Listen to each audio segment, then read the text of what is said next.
Jadi dia membagi antara kejadian cardiac arrest itu pelari yang usianya lebih dari 40 dan pelari yang usianya kurang dari 40. Mana yang lebih banyak meninggal? Harusnya 40 ke atas. Yang kurang dari 40, Pak. Itu serius? Serius? By jurnal tadi? By jurnal tadi?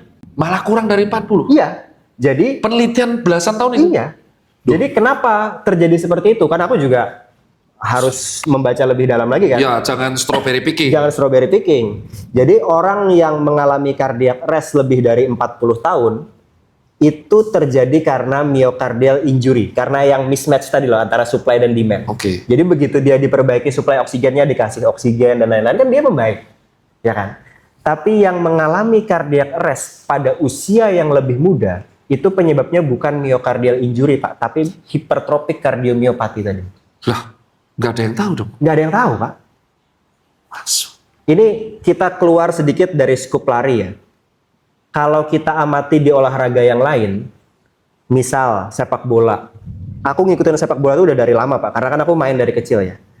Ada namanya Miklos Veher, pemain Benfica. Ada namanya Mark Vivian Foe, itu pemain Kamerun. Oh iya. Antonio Puerta, pemain Sevilla. Itu kan semuanya orang-orang yang fit, sehat, kolaps, Pak, di lapangan. Meninggal, Pak.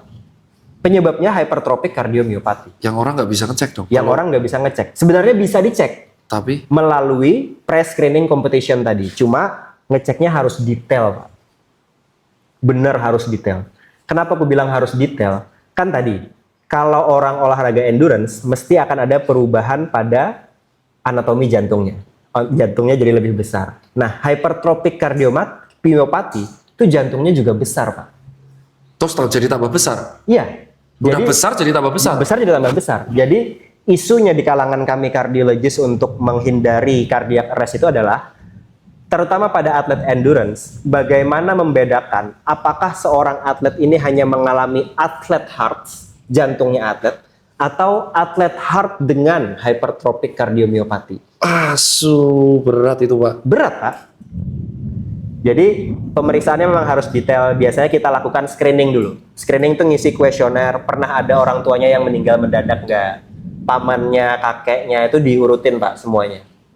Terus pernah nyeri dada nggak, pernah sesak nafas atau nggak, itu kuesioner biasalah.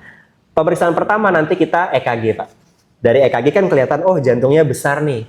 Nah, kalau sudah ada tanda-tanda sesuatu yang tidak terlihat normal dari EKG, nanti kita lanjutkan ke pemeriksaan ekokardiografi namanya, di USG jantungnya. Jadi